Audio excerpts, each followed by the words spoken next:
Pour ne rien manquer, abonnez-vous maintenant. Le Grand Matin Sud Radio, 7h-9h, Patrick Roger. Et l'invité ce matin, Henri Guénaud, essayiste, ancien député et ancien conseiller spécial de Nicolas Sarkozy. Bonjour Henri Guénaud. Bonjour.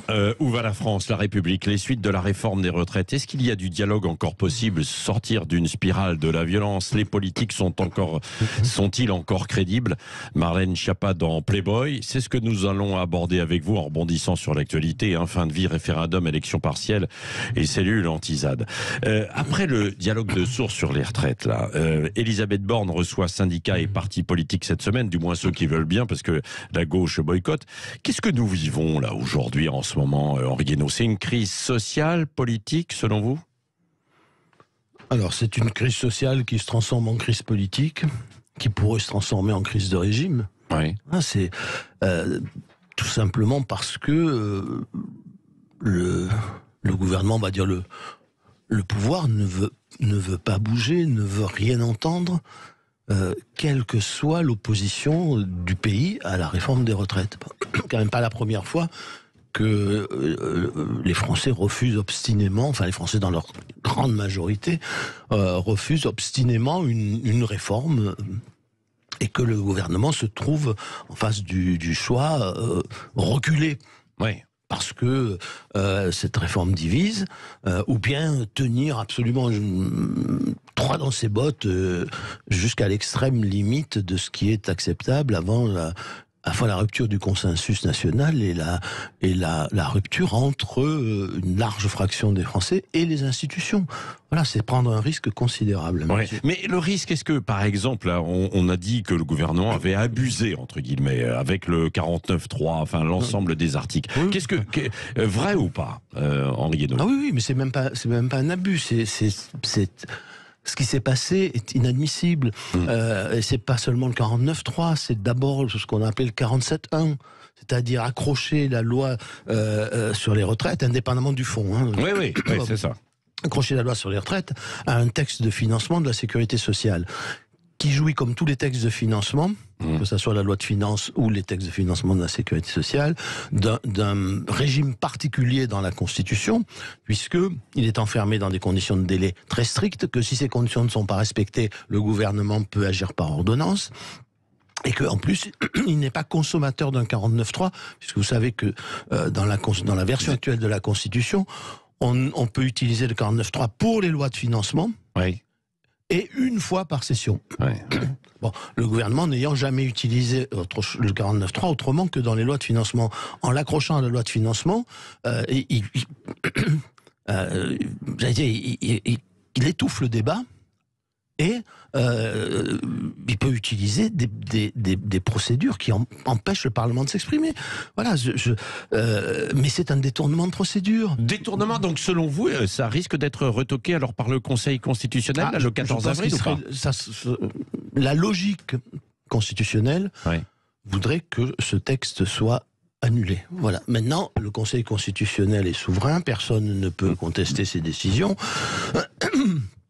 On verra ce que le Conseil décide, mais vous imaginez bien que si cette loi est validée, c'est une boîte de Pandore constitutionnelle qui est ouverte. C'est-à-dire que pourquoi, dès lors, un gouvernement, alors que personne ne l'a jamais fait depuis le début de la Ve République, pourquoi un gouvernement se priverait-il d'utiliser ce même article 47.1 pour toutes les réformes, pour presque toutes les réformes qui peuvent poser un problème, diviser ou mettre en cause sa majorité. Cette procédure, elle a été faite pourquoi? Elle a été faite pour éviter ce qu'on appelait jadis les 12e proviseurs, c'est-à-dire de se trouver à un moment donné, quand on vote le budget ou les lois de financement, devant l'impossibilité de financer les services publics ou la protection sociale, comme aux États-Unis, où lorsque le Congrès n'arrive pas à se mettre d'accord sur le plafond d'endettement, tout s'arrête. C'est-à-dire on ne peut pas voter le budget, donc les services publics ferment. Pour éviter ça, il y a une procédure particulière prévue dans la Constitution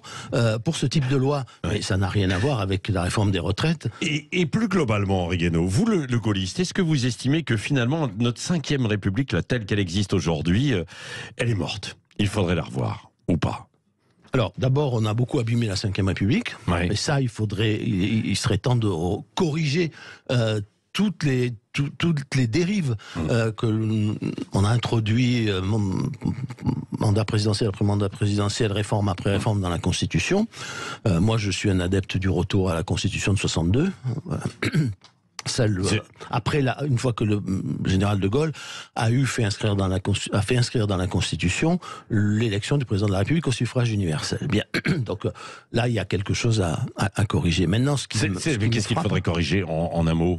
Justement, pour les auditeurs qui comprennent bien. Par exemple, le quinquennat qui a déréglé toutes les institutions, le quinquennat qui en plus, enfin les demandes, le non-cumul dans le temps, au-delà de 2 mandats successifs du président de la République.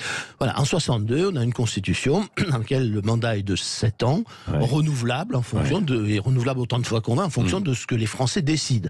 Personne n'a gouverné, 2 mandats successifs de 7 ans sans qu'il y ait une ou 2 cohabitations au milieu. Donc voilà, les Français savent très bien ce qu'ils veulent et ce dont ils ne veulent pas. Bon, donc ça ne posait aucun problème, personne ne devenait président à vie avec ce système. On laissait les Français décider. Bon, le quinquennat, il a déréglé.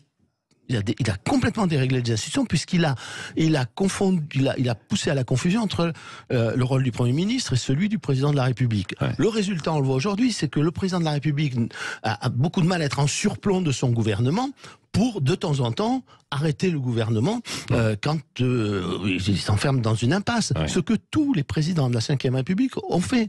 Le général de Gaulle l'a fait, Mitterrand l'a fait avec l'école libre, Chirac l'a fait avec Juppé. Emmanuel Macron, justement, est dans une impasse avec son gouvernement, là, avec Elisabeth Borne. Si, par exemple, la gauche qui boycotte ces réunions, cette convocation, c'est quand même c'est un signe fort, quoi, pour une première ministre qui ne peut plus être entendue, non?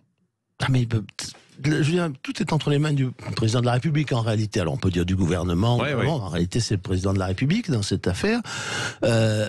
Soit il accepte une forme de recul, encore une fois, comme l'ont fait ses prédécesseurs quand quand leur gouvernement s'est trouvé dans une impasse dont ils ne pouvaient pas sortir et qui risquait de fracturer le pays. Le rôle du président de la République, son premier rôle, c'est d'incarner et de garantir l'unité de la nation. Voilà. Si le président de la République ne le fait pas, il y a personne dans les institutions, personne d'autre n'est en charge de cette fonction absolument essentielle. Bon. Donc, à lui soit il recule, soit il fait comme Chirac à propos du CPE, c'est-à-dire la loi a été votée, la Constitution m'oblige à la promulguer, mais elle ne sera pas appliquée. Bon, et donc il laisse de côté. C'est comme ça qu'il pourrait s'en sortir. À ce moment-là, il laisse de côté la mesure d'âge. Il prend pas de décret d'application. Il ne l'applique pas, et on discute. Bon, la meilleure solution étant à mon sens, d'en finir avec les mesures d'âge, c'est-à-dire en finir avec l'âge légal de départ à la retraite, et de ne garder que les annuités. Et ça simplifiera beaucoup le problème. Bien. Ou bien il s'adresse aux Français en leur disant, voilà, je suis le garant de l'unité du pays. Moi, je pense que cette réforme, elle est bonne, mais ça ne justifie pas de diviser les Français, de diviser la nation. Et donc, c'est au peuple de trancher. Je vais vous demander de trancher. Et il fait un référendum. Il organise un référendum sur le fondement de l'article 11 de la Constitution. Les Français tranchent. On connaît le résultat d'avance. Mais au moins, il sera dans son rôle de gardien des institutions et de gardien de l'unité du pays. Et ça lui permettra peut-être de recouvrer un peu de légitimité face aux Français. Je ne vois pas comment on peut sortir de cette crise dans l'obstination orgueilleuse du pouvoir. Voilà. Mais juste quand on sur la Constitution, c'est le grand danger de cette histoire, c'est que la Constitution, les institutions de la Ve République soient profondément remises en cause. On voit bien fleurir partout des idées. Alors il faut la proportionnelle, il faut réduire il faut plus que le président soit élu au suffrage universel, il faut réduire ses pouvoirs, il faut supprimer le parlementarisme rationalisé, le 49.3, etc. Il y en a même qui proposent de supprimer l'article 16, et ça, ce serait une catastrophe. Ouais. On reviendrait au errement du passé et la France deviendrait, pour le coup, structurellement ingouvernable. Ouais. Dites-moi aussi, qu'est-ce que vous pensez des nouvelles formes de consultation là ? Il y a eu un référendum sur les trottinettes électriques en libre service à Paris, 7 à 8% de votants, et à partir de là, on va prendre une décision. Et puis la Convention citoyenne aussi sur la fin de vie avec le rapport qui va être transmis à Emmanuel Macron. Qu'est-ce que vous pensez de ces formes de consultation ? Alors, bon, la consultation des citoyens, elle me paraît légitime. Elle n'implique aucune obligation légale, mais hein, ceux qui étaient indifférents ne sont pas allés voter. Et puis ceux qui n'étaient pas sont allés voter. Si on pouvait être débarrassé complètement des trottinettes électriques, ça me ferait le plus grand plaisir. Oui. Alors là, il ne s'agit que des trottinettes en libre service. Oui, voilà. Mais oui, parce que vous voyez bien que la ville, c'est un lieu de conflit d'usage de la voie publique aujourd'hui. Et plus on rajoute d'usages possibles, plus les conflits sont importants. Et là, il est vrai que la trottinette électrique, tous les Parisiens le constatent, qui ne sont pas en trottinette, elles montent sur les trottoirs. Oui, mais Henri Guénaud, si vous aviez 16 ans, 18 ans ou 22 ans, peut-être que vous seriez content de vous déplacer dans Paris, comme dans d'autres villes, en trottinette électrique. Le problème n'est pas de savoir si les uns sont contents ou pas, c'est de savoir comment nous vivons ensemble. Oui. Vous voyez, si tout le monde veut être content sans s'occuper des autres, il n'y a plus de société possible, il n'y a plus de vie en commun possible. Voilà, donc ils feront du vélo. Mais on peut aménager, en fait. Mais vous pouvez plus aménager. Regardez l'état de la ville. Il y a que des couloirs partout. Donc il y a le couloir pour les vélos. Il y a maintenant les trottinettes utilisent les trottoirs. Ouais. Et le piéton, il va où ? Il va où ? Et puis il y a des. Et il peut partager le trottoir avec les trottinettes ? Ah non, justement, il peut pas.